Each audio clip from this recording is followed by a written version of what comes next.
Comics for Beginners. Writing Your Script, Part 1. How Stories Are Organized. So, when you want to write your story, you might have an idea for what happens. This bad guy does this, your hero shows up, your hero, fights to stop them. There's some complications along the way. There's some other plots happening, like they get in a fight with their friend, or they have a girlfriend, and yada yada yada. When you have all these different ideas and you have these different plot points you want to approach, the way professional writers do that is that they have an organized story structure that they work from. Stories are typically broken down into acts. An act is an overall piece of the story.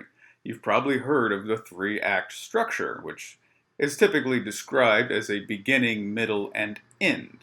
And within each of those acts are scenes, which you might know from television or movies or stage plays, which is it's basically one small chunk of the story where a group of characters handle one thing, typically at one location, maybe moving between locations.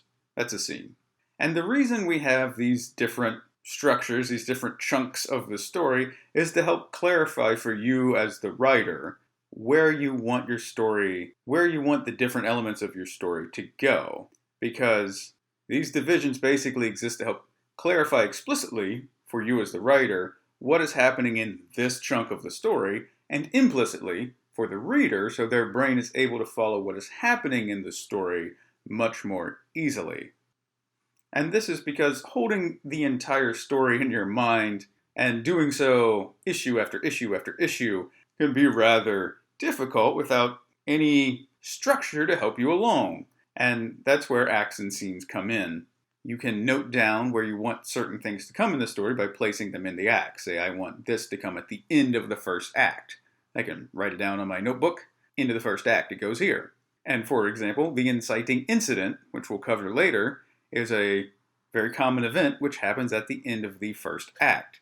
So having all this allows you to come to grips with writing your story well. So you can kind of forget about the structure and focus on other things. And when you want to look at the structure, you can go back to what you've written down. And it's organized in easily digestible chunks that allow you to hold it all in your mind without having to hold it all in your mind just from memory.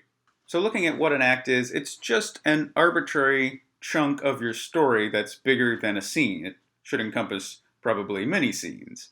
When we look at, say, the television structure for an hour-long drama, that might start with a teaser, which if you've ever been watching television and the action just starts up and they don't do the title screen with a theme song right away, that'll be the teaser. And then about 2 minutes of something happens and then they have a laugh or they have a little cliffhanger, and then they go into the theme song and the title screen for the show. And then after that will be the first act, which typically presents your characters in stasis, shows what their lives are like, and maybe has some ongoing social plots. And then at the end of that first act, you'll have your inciting incident. Whatever the villain or the main problem of that episode will let itself be known at the end of that first act. The second act will be a situation where the characters are now troubled by the villain or the main problem. And this typically is where the villain and the main problem shines. It really shows off its danger because it catches the characters or the heroes unaware and it knocks them down. And they weren't prepared for it and they don't know quite what's going on yet.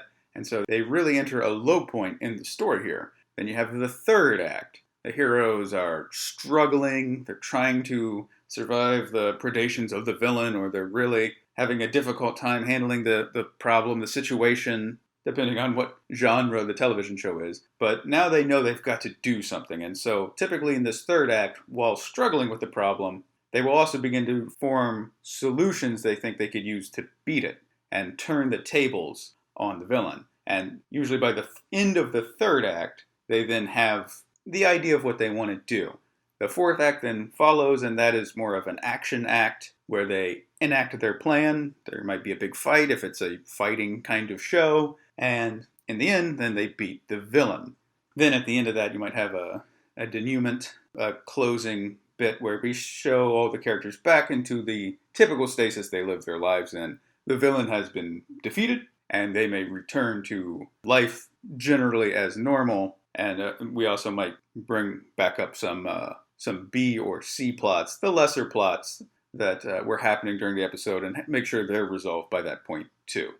That's just an example of an act structure. Then, like I said before, scenes go within the acts, and the scenes are just the general bits where things happen. They might have rules that, typically a scene is 1 minute long in television, or a scene is 2 minutes long, 2 minutes long in movies. That's not, there's no hard and fast definite rule, but typically, if you're going to take the time to set up a scene, you want to have something happen that advances the story before you close the scene, and then you move on to the next scene, and something else happens that advances the story. And always something is happening in these scenes. Story should be very economical when you have characters talk. Something should happen to advance the story, to invest the reader, to demonstrate themes, to demonstrate character. Always, there should be a great economy in everything you do, whether it's creating a scene or creating dialogue, that accomplishes something worthwhile for your story. And we'll get into all that more, but right now, what matters is now you can organize your story based on an overall plot that acts within that plot, and then the scenes which make up those acts. And that's how you can begin writing your story and writing your script for your comic.